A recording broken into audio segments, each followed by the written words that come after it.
Not Buddy by Christopher Paul Curtis, Chapter 13. The circle of men got very quiet. The younger guys looked like they wanted to laugh but were afraid to, and the Jimmy guy and the man who must be my father were looking at me the way grown-ups do when they're getting ready to give you some bad news, or when they're trying to decide which hand they're going to smack you upside the head with. Finally Jimmy snapped his fingers and said, "Hold on now. Is your name Bud?" He knew my name. I said, "Yes, sir." Jimmy said, "Herman, don't you see? This has something to do with that crazy telegram you got this morning." "And you said you're from Flint, Bud?" "Yes, sir, that's right. That's right where I'm from." Herman E. Calloway said, "What in Sam Hill is going on here? First off, don't you be coming in here accusing folks of being your father, and second off, where is your mother?" Shucks, he said it like he didn't already know. I said, "She's dead, sir. She died 4 years ago." Herman E. Calloway said, "I am truly sorry to hear that. But it's obvious that you are a disturbed young man, and you don't have a clue who your father is. You just tell us who's looking after you now, and we'll get you sent back to wherever it is you belong." "I belong with you now, sir." Herman E. Calloway said, "Now you look here." Jimmy said, "Hold on, Herman." He seemed a lot nicer than this Calloway guy. "Bud, you got to understand Mr. Calloway here can't be your daddy. Nohow, no way, nuh-uh.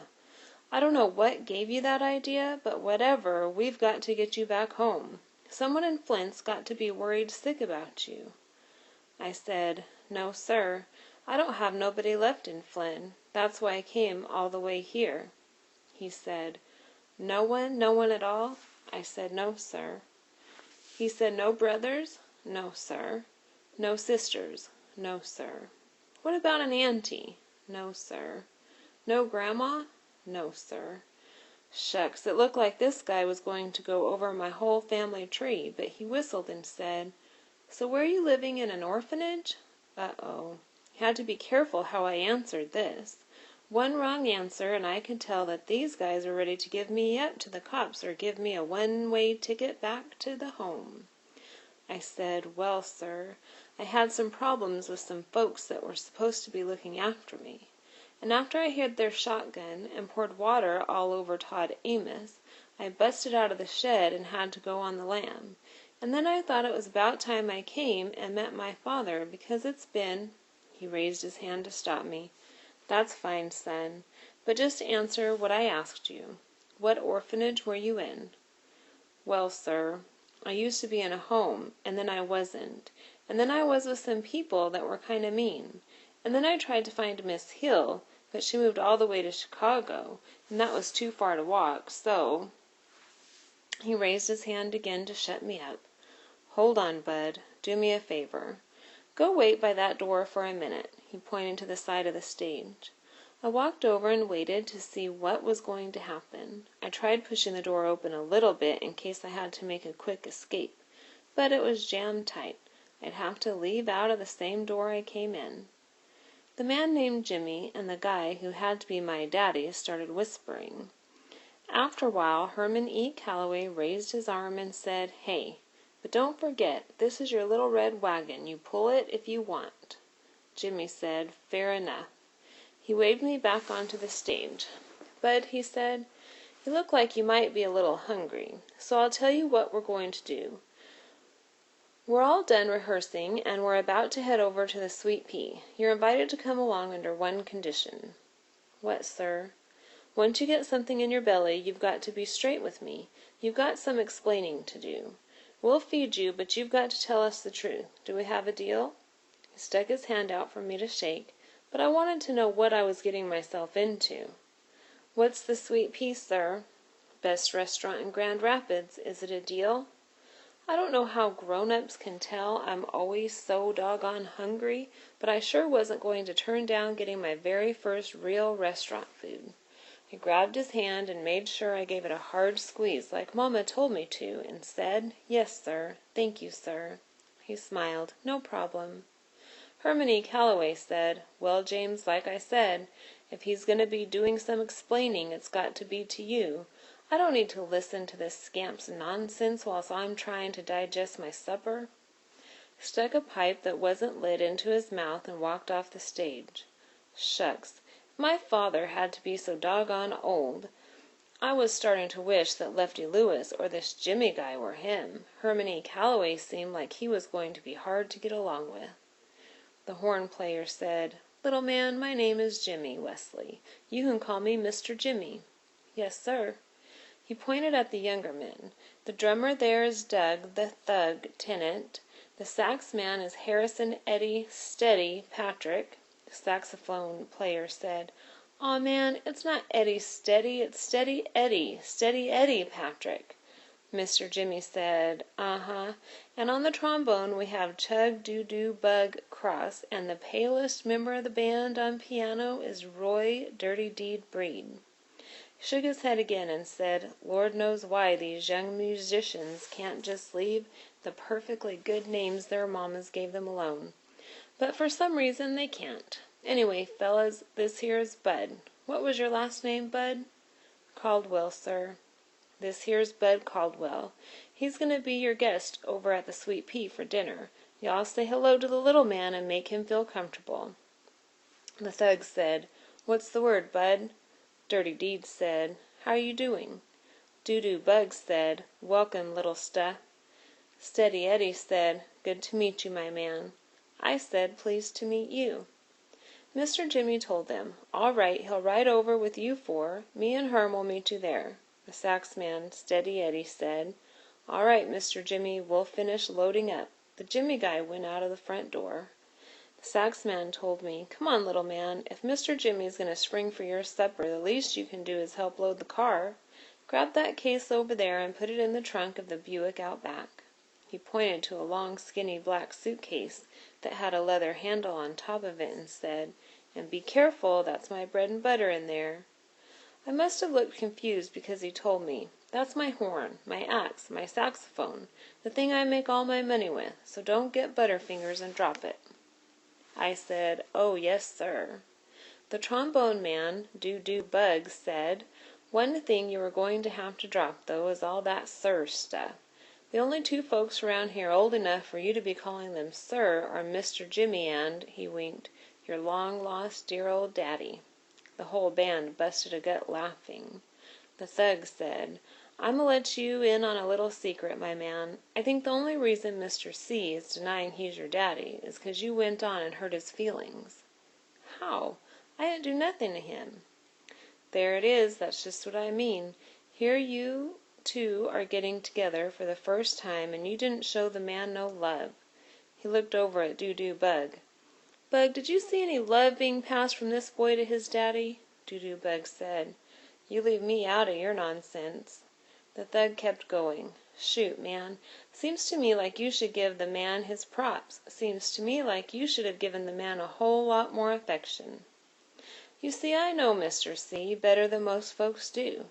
I know beneath that cold-hearted, evil, wicked, nasty, mean—" Doo Doo Bug said, "Don't forget Cheap. Cheap's got to be in there somewhere."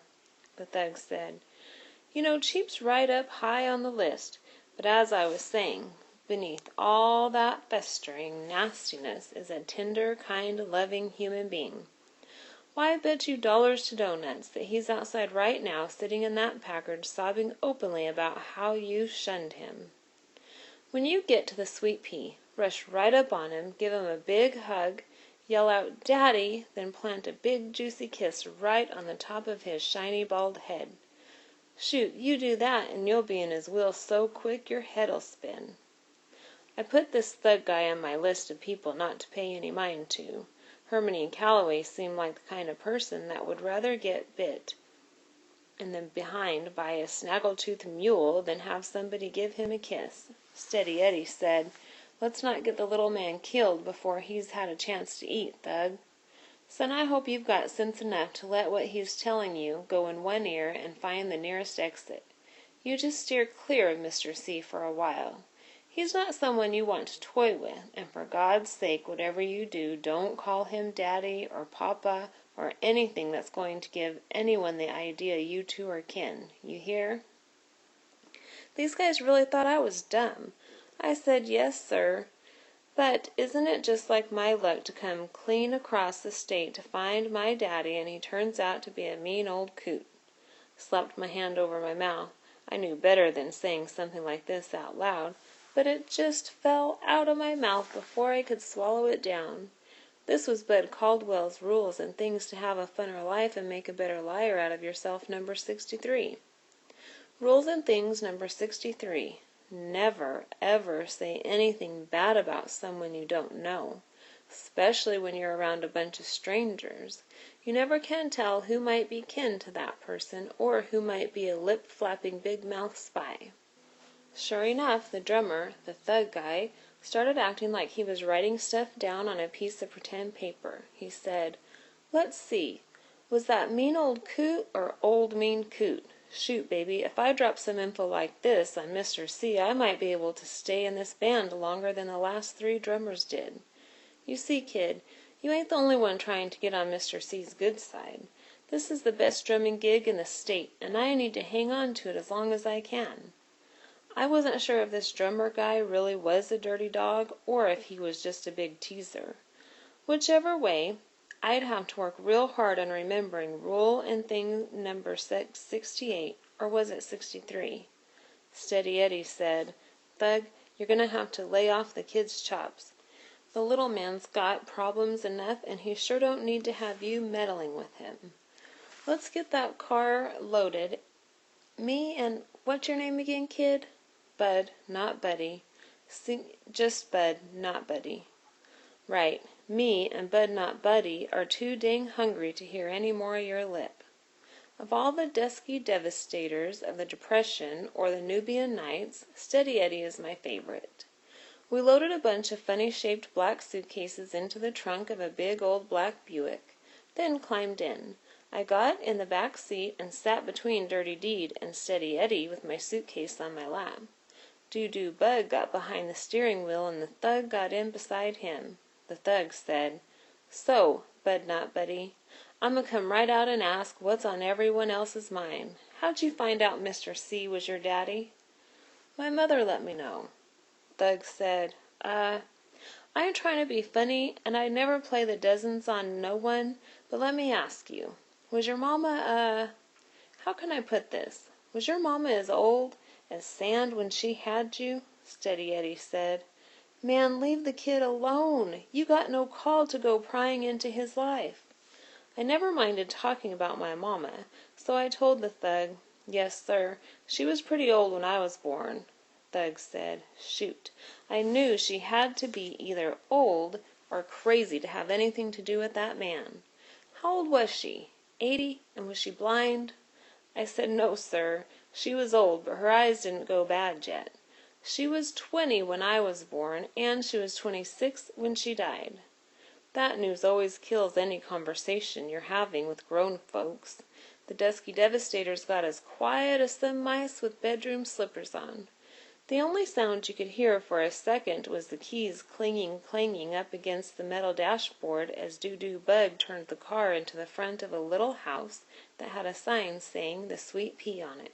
The thug said, "Things is hard all over, ain't they?" Steady Eddie said, "You're all right, little man. You're a tough little nut. I like that. Most folks your age would be bawling their eyes out if they got teased as hard as that fool drummer was teasing you. But you ain't even close to crying, are you?"